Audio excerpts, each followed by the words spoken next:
18 ছেপ্টেম্বৰৰ কোকৰাঝাৰত কোকৰাঝাৰ আৰক্ষীৰ হাতত হোৱা ভুৱা এনকাউণ্টাৰত দুজন ব্যক্তি মৃত্যু হোৱাৰ বিৰুদ্ধে তীব্ৰ প্ৰতিবাদ সাব্যস্ত কৰে ওদালগুৰি যুৱ সমাজে। জংছাৰ মুছাহাৰী আৰু জনক কুমাৰ ব্ৰহ্মৰ ন্যায়ৰ দাবীত উত্তাল ওদালগুৰি। ওদালগুৰি চহৰৰ নলবাৰী খেলপথাৰত এই প্ৰতিবাদী কাৰ্যসূচী ৰূপায়ণ কৰে। অসম আৰক্ষী হাই হাই, অসম চৰকাৰ হাই হাই, নো জাষ্টিস নো ৰেষ্ট শ্লোগানেৰে উত্তাল কৰি তোলে আকাশ বতাহ। কিবা ফেক এলিগেশ্যন লগাই কিনে এইটো ULBৰ মানুহ হৈ পেলাই এনেকুৱা এনকাউণ্টাৰ কৰিব, তেনেকুৱা মানে ফেক এলিগেশ্যন লগালে আমি সহ্য নকৰোঁ। জংছাৰ মুছাহাৰী আৰু জনক কুমাৰ ব্ৰহ্মৰ যেনেকুৱা হৈছে ফেক এলিগেশ্যন হৈছে, ULBৰ মানুহ বুলি তেখেতক মাৰি পেলাইছে, গোলে হত্যা কৰিছে।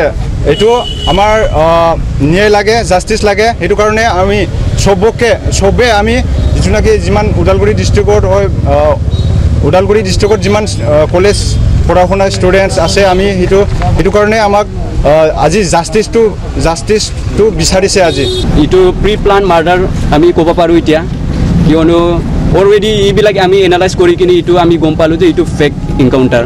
চ' ইয়াৰ কাৰণে আমি অসম চৰকাৰ, আমাৰ BTR চৰকাৰ, চবক আমি কাকো ব্লেম কৰিব যোৱা নাই চৰকাৰক।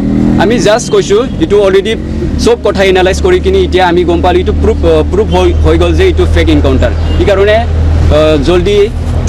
যিমান জলদি পাৰে BTR চৰকাৰ আৰু অসম চৰকাৰ আৰু আমি DGPকো অনুৰোধ কৰিছোঁ, আমাৰ জলদি একশ্যন ল'ব লাগে।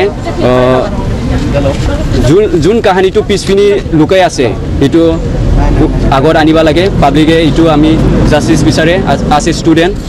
চ' এইটোৱে। আৰু কোকৰাঝাৰৰ এডিশ্যনেল SP আৰু SP কি ক'বা? সেইটো পানিছমেণ্ট হ'ব লাগে নে কি? if they are the culprits, they should be punished. Yeah.